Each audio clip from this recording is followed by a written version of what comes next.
I've been racking my brain for years, trying to figure out how to even start this. I'm sorry if this comes off rambly or messy.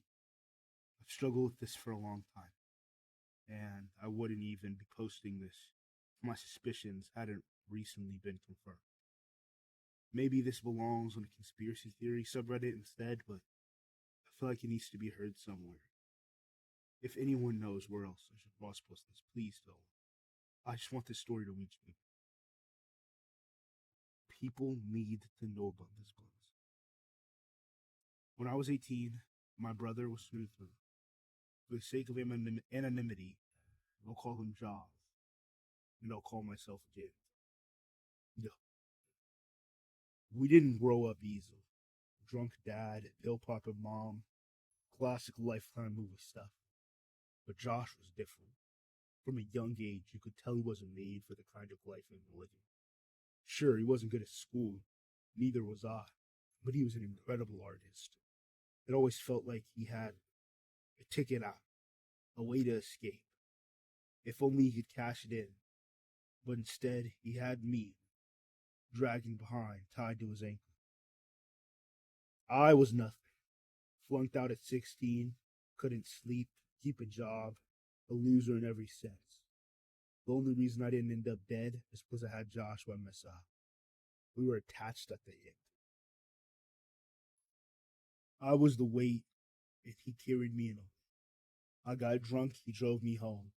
I got in trouble, he somehow scraped money together for a lawyer. Every time I tried something stupid to storm me out of the house, ready to end it all, it was him who found me, who pulled me back.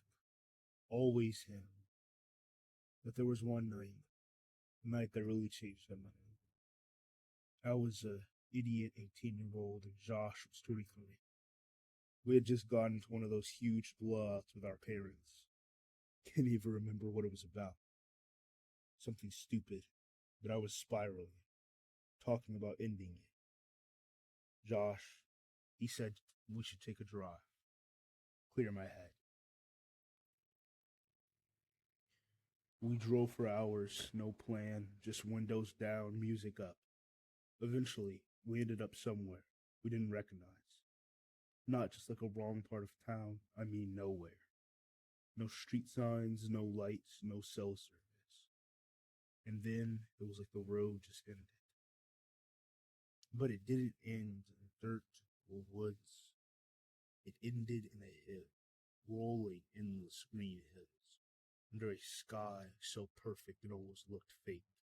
The air smelled like spring, like every good memory I ever had, mashed into one sip.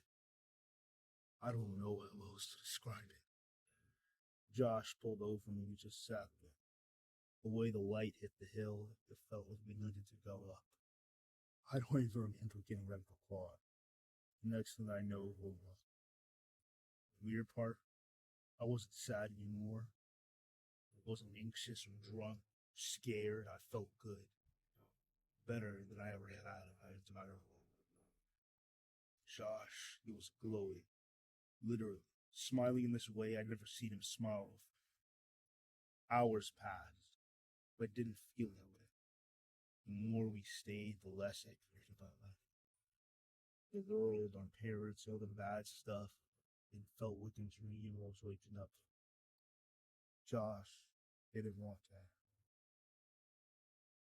That's where everything started to get weird. I was pushing to go home. He stopped. I wish I could tell you I wasn't that I wasn't strong and he'd always been for him. But the hill doesn't let me make choices. It makes them vivid. I don't remember the moment that you saved me. 1 second we were laughing, lying on the grass, watching the sky for this colors I've ever seen. And next, I couldn't remember his name. I knew he was important. I knew he was mine. But when I looked at him, his face blurred into every memory I had of love and safety.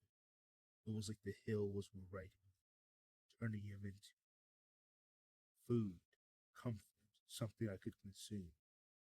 And I did. I remember his hand in mine, warm and trembling. I remember the smell of flowers rising from his skin. I remember the taste, sweet like fruit and honey. I remember thinking, this isn't my brother. This is what the hill gave me. This is how it keeps me whole. By the time I realized what I'd done, it was too late. His face was gone. His voice was gone. All that was left was roots where his feet had been sinking deep into the soil. And me, smiling, always smiling. Hill doesn't just take you, it makes you humble. I've forgiven myself for the sick part. Sometimes I lose sleep and dream about tasting and about how happy I was. And when I wake up, I still can't remember his name.